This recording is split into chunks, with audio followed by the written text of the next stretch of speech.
single day. You get the whole thing. Say hi, Andy. I'm recording you. All right, you get the whole thing, right? I got you. Ocean City cops are not people. Yes, they are. You know what's really criminal? What's that? Those knee-high socks. I know, but that's what the brown shirts wore.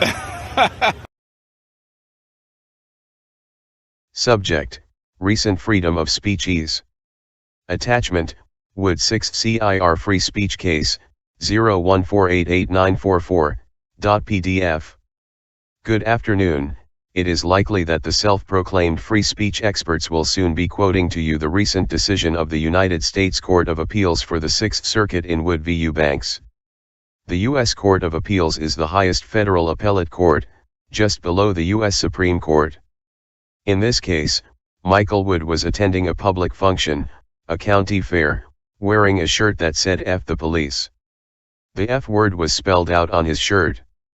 He was also cursing out local police officers with that and other profanities. Ultimately, Mr. Wood was arrested for disorderly conduct. Just as in the U.S. Supreme Court found in Cohen v. California, another case frequently cited by our local experts, the Sixth Circuit Court of Appeals held that the mere display or utterance of the F word when not coupled with some form of violent behavior, does not constitute the criminal offense of disorderly conduct. Despite representations made by the local experts to the contrary, neither the Wood case nor the Cohen case stand for the legal proposition that the F word is constitutionally protected and may be displayed or uttered whenever and wherever one may please. Neither case was based upon a statute or ordinance similar to our city's sign code, intended to protect children from the public display of indecent language. Nor was either case based upon facts similar to those presented to the city's Code Enforcement Board with respect to Mr. Sheets and Mr. Massey. Just giving you a heads up. Regards, Dave Levin. David M. Levin, Waterfront Property and Environmental Law, www.flwaterfront.com. 2033 Main Street, Suite 600, Sarasota, Florida 34237. Phone 941-366-8100. Fax 941-366-6384. www.icardmerrill.com. Michael Wood wore a shirt bearing the words "F the police" to the county fair. I'm not going to use the offensive language, and I'm not going to filter out the written word on the screen, but I'm not going to read it out loud. I just wanted to make that clear. According to Wood, the defendant police officers ordered him to leave and escorted him from the fairgrounds because of his shirt. While leaving, Wood made his displeasure known through numerous coarse insults levied at the police and the fairgrounds administrator. The defendants then arrested Wood for disorderly conduct. After the charges were dismissed, Wood filed this Section 1983 civil rights action against the officers, alleging false arrest and retaliation. The district court granted summary judgment to the defendants. We reverse, because Wood's speech was protected by the First Amendment. On July 29, 2016, Michael Wood went to the Clark County Fair wearing a shirt that said, "F the police." Wood explained that he wore the shirt because he has the constitutional right to do so. While Wood had no ill will or ill intent against law enforcement in general, he took issue with how some of the county's officers had treated him in the past. Specifically, he said that Sergeant Chad Eubanks had previously stopped him for a traffic infraction and said something along the lines of, "I'll mess you up." He also stated that he believed the Clark County Sheriff's Office was a cesspool because so many officers who were not honorable servants had been fired and more existed in the department. Wood also filed a Freedom of Information Act request regarding a big fiasco about an affair, inter-office affair, in the department. Wood said that he had received a few comments about his shirt at the fair, including a woman who made a profane gesture at him. Wood also claimed that a sheriff's deputy yelled to him as he passed, "Hey Wood, I like your shirt." Wood gave him a thumbs up and said, "Yeah, I thought you might." A few hours after Wood arrived at the fair, the sheriff's department received a call complaining about his shirt. Deputies Jacob Shaw, Mario Troutman, and Matthew Yates approached Wood and asked him to identify himself, but Wood declined to do so. Yates allegedly responded that the officers know who you are. Wood attempted to record the interaction but stopped when Troutman started laughing and pointing and said, "Huh, your light went out, you're not recording anymore." At that point, Wood walked away. Several hours later, the officers were called to one of the buildings on the fairgrounds. Shaw, Troutman, and Yates were joined by Eubanks and deputies Joseph Johnson and Cherish Steger. Dane Blair, the executive director of the Clark County Fairgrounds, allegedly approached Wood first saying, "Where's this shirt? I want to see this shirt." Troutman, Yates, and Johnson wore body cameras and filmed the subsequent events. As Yates walked closer to Wood and Blair, two other officers entered the building from the opposite side. Wood was no longer wearing the profane shirt, and Blair asked Wood whether he had changed. Wood did not answer, but asked Blair and the officers if he had committed a crime or was being detained. Blair replied that he wanted Wood to leave, that Wood was not welcome, and that Wood needed to get off the fairgrounds. Wood agreed to leave if the $3 entrance fee was refunded. Blair gave Wood $5 and told him to keep the change and never come back. Wood replied, "I have change for you, sir," but Blair refused to accept the money, telling Wood that he wouldn't take Wood's money and didn't want Wood around. Wood asked Blair whether he realized that what Wood was doing was a constitutionally protected activity. Blair replied, "Not in my home." Wood responded, "Not in your home, this isn't your home, this is public property." Eventually, Blair asked the officers, "What do I have to say to him?" and reiterated to Wood, "Get off my grounds." Wood responded, "Very well, I'll be talking to my attorney about this." Troutman then allegedly pushed Wood's shoulder, and Wood said, "You ain't pushing me nowhere, I'll leave." Wood turned and began walking toward the open door, flanked by Blair and several officers. While walking, Wood turned to face the officers and repeatedly asked whether they had taken an oath to uphold the Constitution. Blair continued to repeat that Wood was not welcome in his house. At this point, Wood told the officers not to put their hands on him and that Troutman had committed battery. As the officers escorted Wood outside, one of them told Wood that he had been given an order to vacate the property, so you're leaving. Wood asked whether that was a lawful order. Blair and Wood exited the building and continued arguing, with Wood repeatedly stating that the fairgrounds were public property, and Blair insisted that Wood leave. When Blair told Wood that he needed to leave because he had gotten his money back, Wood replied, "$5 ain't shit to me, bro. Who the F do you think you are?" One of the officers spoke into his radio that they were escorting Wood to the front gate. While walking, Wood pointed behind him and said, "Look at these thugs with badges behind me. How many is there?" Spinning around, Wood counted 1, 2, 3, 4, 5, 6 motherfathers. 6 effing pigs. Wood appeared to stop, prompting one officer to tell him to keep walking. Wood complied but continued speaking. "Effing thugs with guns that don't uphold the U.S. Constitution. F you all, you dirty rat bastards." Wood then turned to Steger and said, "And you're a effing thief. I've heard about you." Wood stopped at a tent to pick up his belongings, and an officer said, "This way, sir, sir." Wood replied, "Effing thugs with badges, thugs with badges." As the officers directed him forward, Wood exclaimed that the United States Constitution doesn't apply at the Clark County Fairgrounds, people. Wood and the officers disagreed about where Wood should exit. Wood stated that he was going out the back gate because he had come in that way. The officers insisted on the front gate, and one officer told Wood that they were not going to walk all the way to the back gate. Wood replied, "Then that's your effing fat-ass problem, motherfather. I'm leaving."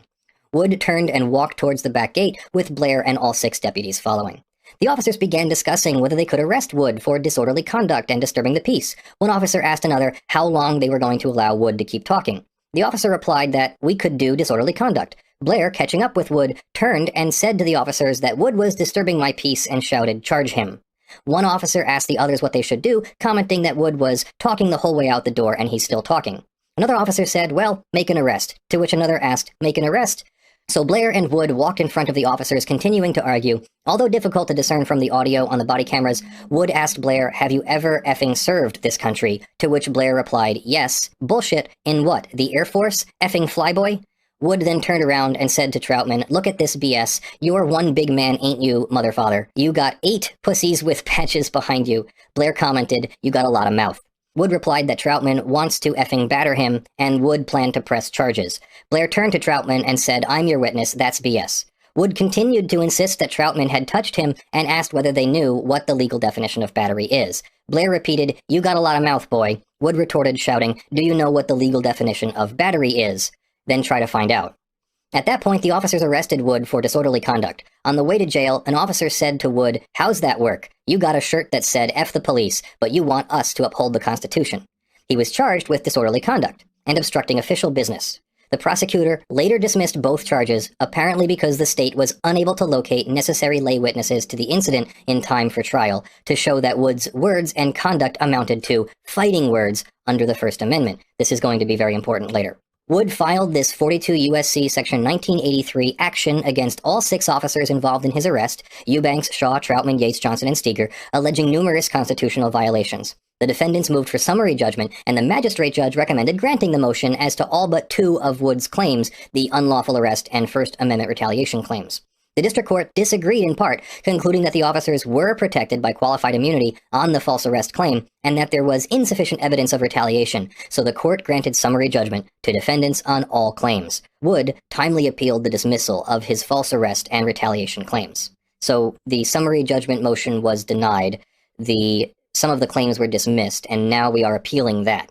So if Wood wins this, it doesn't mean that he wins the case, it means it goes back to the lower court for further adjudication. Wood's first claim is for false arrest. To prevail on a false arrest claim under Section 1983, a plaintiff must prove that the arresting officer lacked probable cause to arrest the plaintiff. Therefore, a showing of probable cause provides a complete defense to a claim of false arrest. An officer is entitled to qualified immunity if he reasonably believed that the arrest was lawful, even if that belief was erroneous. State law defines the offense for which an officer may arrest a person, while federal law dictates whether probable cause existed for an arrest.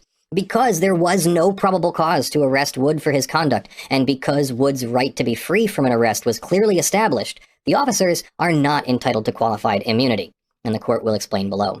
Wood was arrested for disorderly conduct and obstructing official business. The only issue is whether the officers had probable cause to arrest Wood for disorderly conduct. Ohio's statute requires two elements to commit disorderly conduct. First, a person must recklessly cause inconvenience, annoyance, or alarm to another.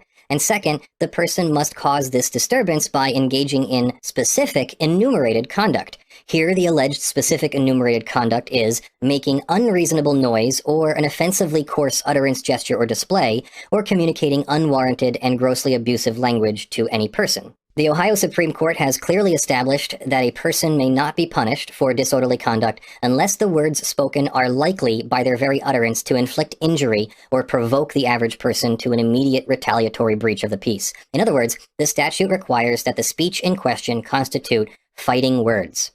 Fighting words, as defined by the Supreme Court in Czaplinski v. New Hampshire, are words that by their very utterance inflict injury or tend to incite an immediate breach of the peace. So these are the limitations on the government's ability to charge you with disorderly conduct for saying words. They have to rise to the level of fighting words, and fighting words is a very specific definition so that it's not an infringement upon your freedom of speech. Let's continue. So Wood could only act with the required mental state for this crime, which is recklessness, if, with heedless indifference to the consequences, he engaged in conduct or speech likely to inflict injury or provoke the average person to an immediate retaliatory breach of the peace. The question is whether, under the circumstances, it is probable that a reasonable police officer would find the language and conduct annoying or alarming and would be provoked to want to respond violently. We have explained that since the Czaplinski decision, its fighting words doctrine has become very limited. While calling a city marshal a gosh-darned racketeer and a damned fascist constituted fighting words in Czaplinski, standards of decorum have changed dramatically since 1942, and indelicacy no longer places speech beyond the protection of the First Amendment. The fighting words exception is very limited because it is inconsistent with the general principle of free speech recognized in our First Amendment jurisprudence. Therefore, profanity alone is insufficient to establish criminal behavior. Ohio's disorderly conduct statute and the First Amendment require more than the uttering or shouting of distasteful words. The Ohio cases are clear that use of profanity alone or generalized derogatory statements are insufficient to support a conviction for disorderly conduct. Further, both the Supreme Court and this court have made clear that police officers are expected to exercise greater restraint in their response than the average citizen. Police officers are held to a higher standard than average citizens because the First Amendment requires that they tolerate coarse criticism. The freedom of individuals verbally to oppose or challenge police action without thereby risking arrest is one of the principal characteristics by which we distinguish a free nation from a police state. Against that backdrop, the defendants argued that they had probable cause to arrest Wood for disorderly conduct because his language consisted of personally abusive epithets that constitute fighting words. Wood referred to all 6 officers as, variously, thugs with badges, effing thugs with guns, and effing thugs with badges. Wood deployed the mother-fathers epithet more than once. Other insults included 6 bitch-ass effing pigs, F you all, dirty rat bastards, and 8 pussies with badges. In addition to his general commentary about the officers, Wood spoke to 4 people specifically. To Blair, Wood said, "Who the F do you think you are?" called Blair a effing flyboy, and asked whether Blair knew what the legal definition of battery is, mother-father. Wood at one point called Steger a effing thief. Wood also said to the officers, "Then that's your effing fat-ass problem, mother-father." And shortly before Wood was arrested, he turned to Troutman and said, "You're one big man, ain't you?" We have routinely protected the use of profanity when unaccompanied by other conduct that could be construed as disorderly. The use of the F word in and of itself is not criminal conduct. In the Green v. Barber case, we explained that whether the plaintiff had a constitutionally protected right to call police officer Lieutenant Barber an a-hole and castigate him as stupid depended on the time, place, and manner in which Mr. Green, the plaintiff, so expressed himself.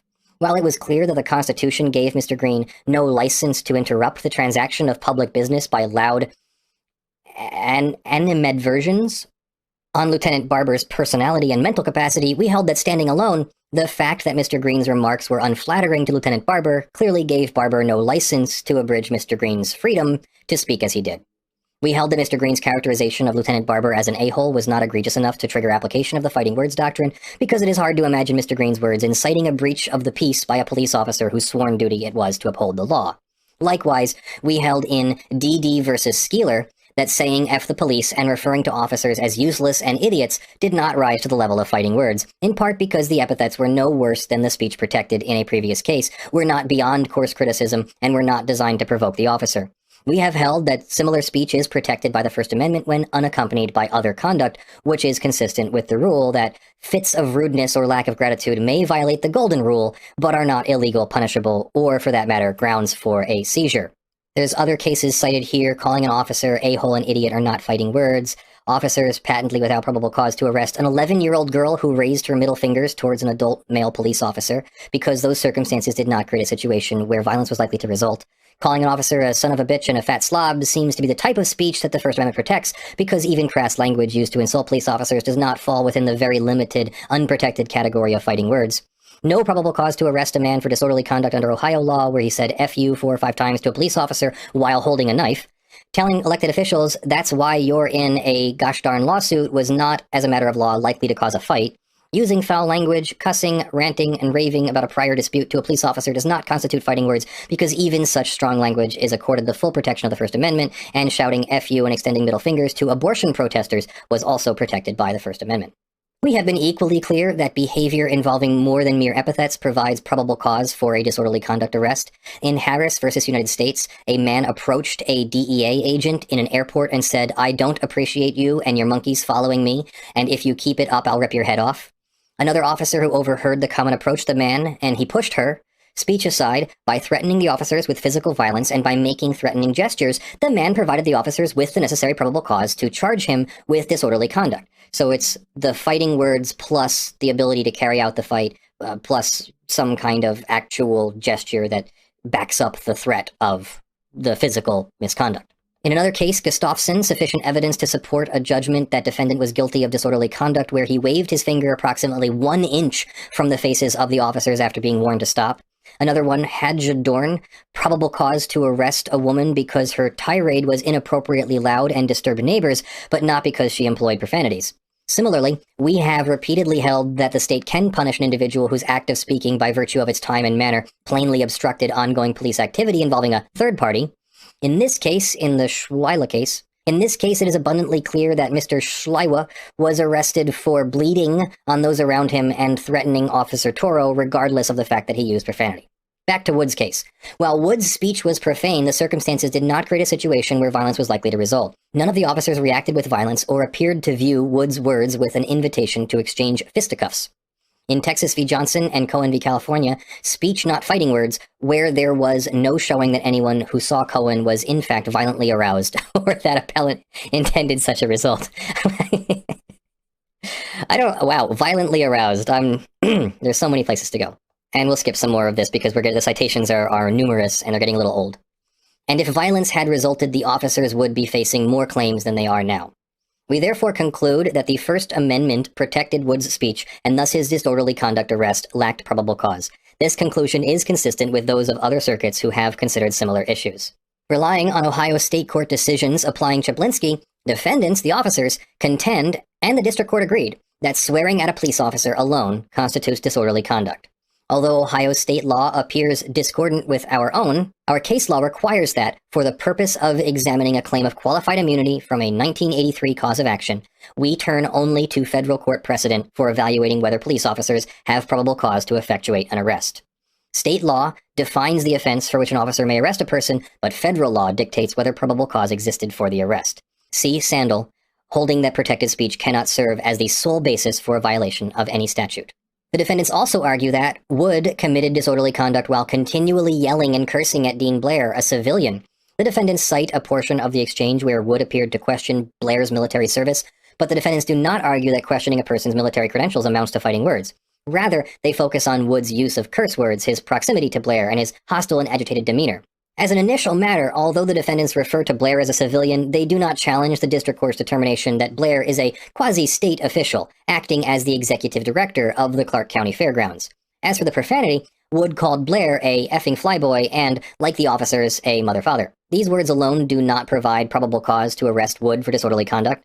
As for Wood's proximity to Blair, it was Blair who followed Wood, matching his pace as Wood headed towards the fairground's exit. And when Wood asked Blair whether he knew what the legal definition of battery is, Blair was walking ahead of Wood, with Troutman between them, and they were discussing whether Troutman had touched Wood. Wood did not step closer to Blair or make any gesture that could be construed as threatening. Neither proximity nor Wood's demeanor provided probable cause for arrest.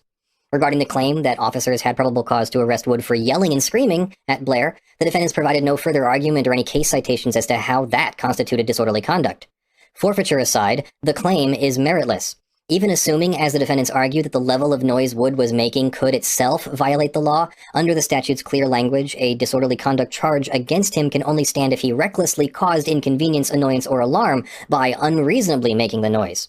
From Wood's telling, Blair ordered him removed from the fairgrounds based on his F the police shirt. Blair followed Wood to the exit and continued to argue with him. Blair then offered to serve as Troutman's witness if Wood pursued battery charges against Troutman. While Wood may have spoken at an elevated volume, nothing in this record indicates that anyone complained. Given these facts, Wood's conduct was not sufficiently reckless and unreasonable to allow an officer to reasonably believe that there was probable cause to arrest him. The case, presenting the most similar facts to this one, is Henry versus the City of Flint. There, a man and an officer engaged in a heated argument stemming from the officer's investigation of a neighboring abandoned house. The man called the officer a number of profane names, including asshole, smart butt, dumbass, mother-father, punk, and bitch, in addition to telling the officers to get the F on, F you, and do your damn job. The case involved a factual dispute as to whether the neighbor turned on a light during the kerfuffle because, absent the light being turned on as a possible sign of disturbance to others, there was no ground for believing there was a basis for arresting the plaintiff, other than his profanity and verbal abuse of the officers, which we have clearly held is not, standing alone, a basis for an arrest. We denied summary judgment to the officer because, absent the light, a reasonable jury could find that no reasonable officer could have thought there was such a disturbance, rather than simply a belligerent, profane, and uncooperative person. In the absence of any evidence that Wood was unreasonably loud, there was no probable cause to arrest Wood for his profanities alone. Finally, the defendants argue that there was probable cause to arrest Wood for disorderly conduct because Wood defied the deputy's orders when he insisted on exiting through the back gate rather than the front. But they provide no further argument or any case citations on this point, rendering it forfeit.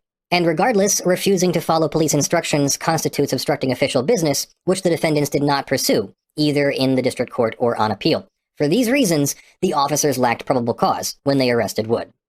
The officers, then, are not entitled to qualified immunity if the constitutional right they violated was clearly established at the time of the alleged conduct. Wood's right to be free from arrest under these circumstances was clearly established at the time.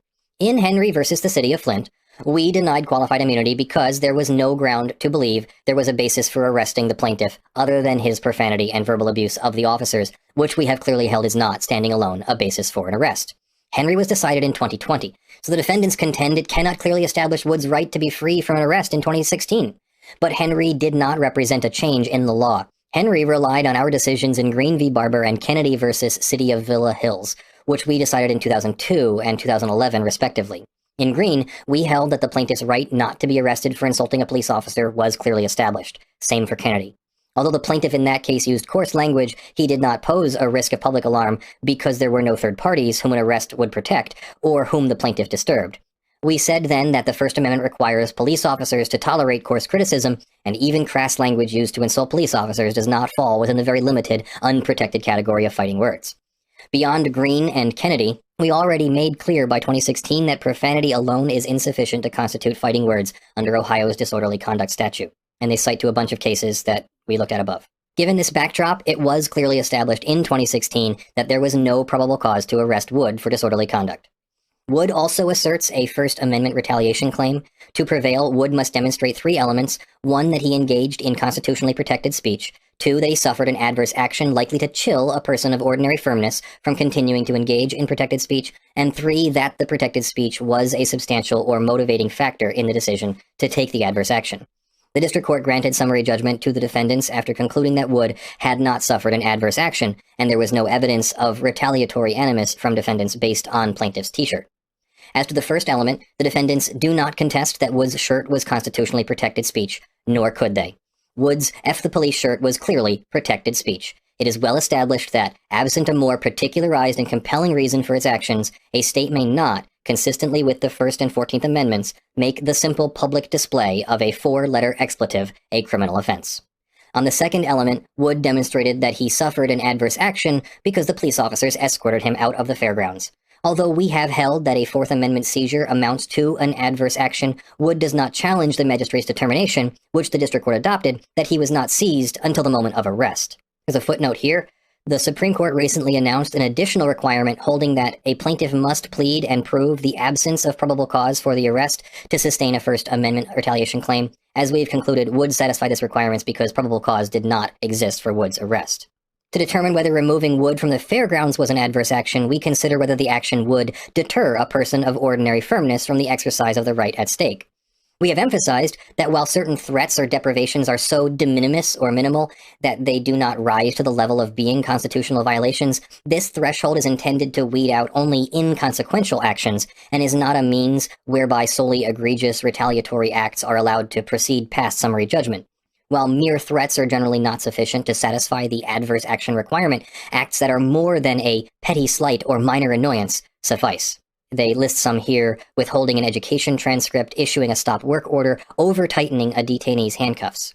The First Amendment already protects state employees from even an act of retaliation as trivial as failing to hold a birthday party for a public employee when intended to punish her for exercising her free speech rights. Here, police officers removed Wood from a public event under armed escort. That act was neither inconsequential as a matter of law, nor just a petty slight or minor annoyance. Wood satisfies the adverse action element. Finally, the facts are in dispute as to whether Wood's shirt was a substantial or motivating factor in the decision to take the adverse action. While the defendants argue that they removed Wood from the fairgrounds because he was filming people, Wood alleges that Blair walked up to him flanked by the defendants and yelled, "Where's this shirt? I want to see this shirt." As the officers surrounded Wood and escorted him from the building, one of them said to Wood, "You've been given an order to vacate the property, so you're leaving." While Wood walked through the fairgrounds, with Wood repeatedly questioning whether the defendants had taken an oath to uphold the Constitution, one of the officers said they were escorting Wood to the front gate. And while en route to the jail, one officer said to Wood, "How's that work? You got a shirt that said F the police, but you want us to uphold the Constitution." A reasonable jury, considering these facts, could conclude the officers were motivated to surround Wood and required him to leave in part because he wore a shirt that said F the police. We reverse the grant of summary judgment to the defendants on this claim. Wood used strong language to criticize the defendants, but one of the prerogatives of American citizenship is the right to criticize public men and measures, and that means not only informed and responsible criticism, but the freedom to speak foolishly and without moderation. The First Amendment recognizes, wisely we think, that a certain amount of expressive disorder not only is inevitable in a society committed to individual freedom, but must itself be protected if that freedom would survive. Wood's speech, while coarse, was constitutionally protected. We reverse the grant of summary judgment and remand the case for further proceedings consistent with this opinion. Which I believe is the right outcome for this case. Wood behaved in a reserved manner, in my opinion. I don't necessarily agree personally with the use of his language against the police officers, meaning I wouldn't do it myself if I found myself in that situation. However, I do get pretty pissed off when my rights are violated, so who knows, and let's hope we never find out. But I do recognize that the First Amendment allows people to use coarse language, as long as that coarse language isn't something more like actual fighting words. In law school, we're taught about the limitation being whether you have risen to the level of making an actual threatening, physically threatening action. So just saying the words, "I want to fight you," isn't enough. But saying, "I want to fight you while swinging my fists at you," that's enough to not be protected by the First Amendment.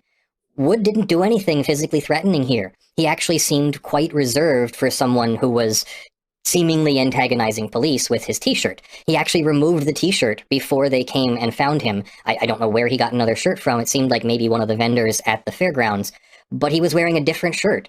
And they still removed him from the fairgrounds, even though the shirt was now not an issue any longer.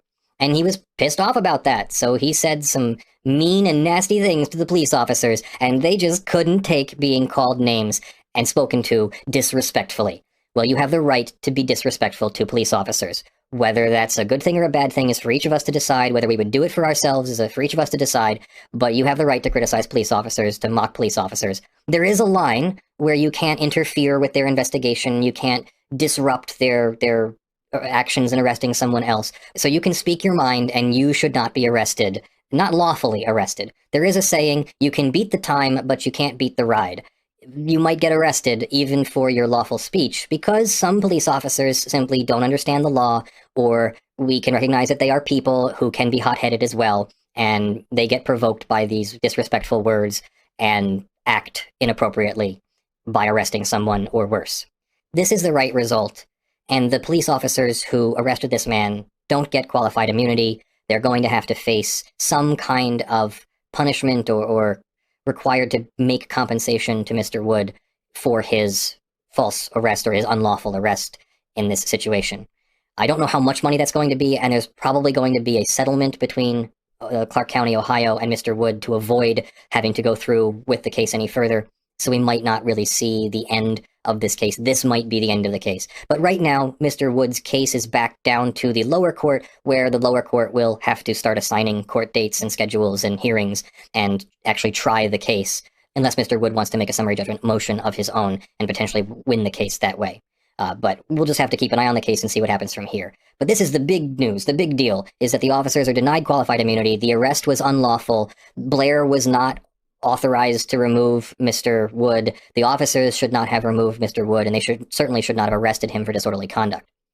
Let me know what you think in the comments below. Are you on the side of the police officers? Do you think that we should be, we should kowtow, we should bow to police officers and never criticize them, mock them, disrespect them, curse at them? Or do you believe that this was First Amendment protected activity, whether it's something you would do or not, but that Mr. Wood was in the right to stop at the line between his words and threatening action, but he was within his rights to use coarse language to criticize the officers? Let me know in the comments below. Thanks for watching. Special thanks to my top supporters in February: John Steele,